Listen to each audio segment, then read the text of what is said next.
Passport করতে হলে police verification লাগে। কারণটা পাসপোর্ট তো আমার নাগরিক অধিকারের একটা অধিকার। পাসপোর্ট পাওয়ার জন্য পুলিশ ভেরিফিকেশনের বিধান বাতিল করেছে অন্তর্বর্তীকালীন সরকার। ফলে এখন থেকে পাসপোর্ট করার সময় লাগবে না আর পুলিশ ভেরিফিকেশন। আমরা আইন করে দিয়েছি যখন থেকে পুলিশ ভেরিফিকেশন লাগবে না, সে কথাটা গ্রামের গঞ্জে গিয়েছিল।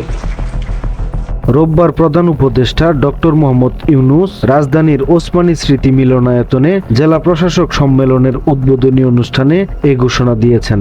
সেই সাথে এ ধরনের সিদ্ধান্তগুলো জনগণের কাছে পৌঁছে দিতে জেলা প্রশাসকদের প্রতি আহ্বান জানিয়েছেন প্রধান উপদেষ্টা।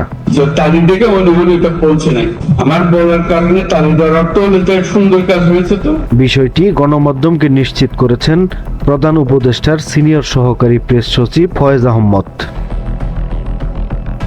সম্মেলনে প্রধান উপদেষ্টা ডক্টর মোহাম্মদ ইউনূস বলেন, আমি চোর না ডাকাত না কি সেটা আমি ভিন্নভাবে পুলিশ আমার বিচার করবে, কিন্তু আমাকে যে জন্ম সনদ দিয়েছেন সেটাও কোনো পুলিশ ভেরিফিকেশন দিয়ে করেন, আমাকে এনআইডি দিয়েছেন সেটাও কোনো পুলিশ ভেরিফিকেশনের জন্য অপেক্ষা করতে হয় না। নাগরিক হিসাবে পেয়েছে এই দেশের নাগরিক, পাসপোর্টও এই দেশের নাগরিকের একটা পরিচয়পত্র, এখানে পুলিশ ভেরিফিকেশন করে লাগে। আমরা এ ব্যাপারে প্রধান উপদেষ্টা আরো বলেন, জন্ম সনদ তার প্রাপ্য যে কোনো সময় যে বয়সে চায় তাকে দেবার ব্যবস্থা করতে হবে। এর আগে জনপ্রশাসন সংস্কার কমিশন নাগরিকের পাসপোর্টে পুলিশ ভেরিফিকেশন বাতিলের সুপারিশ করে।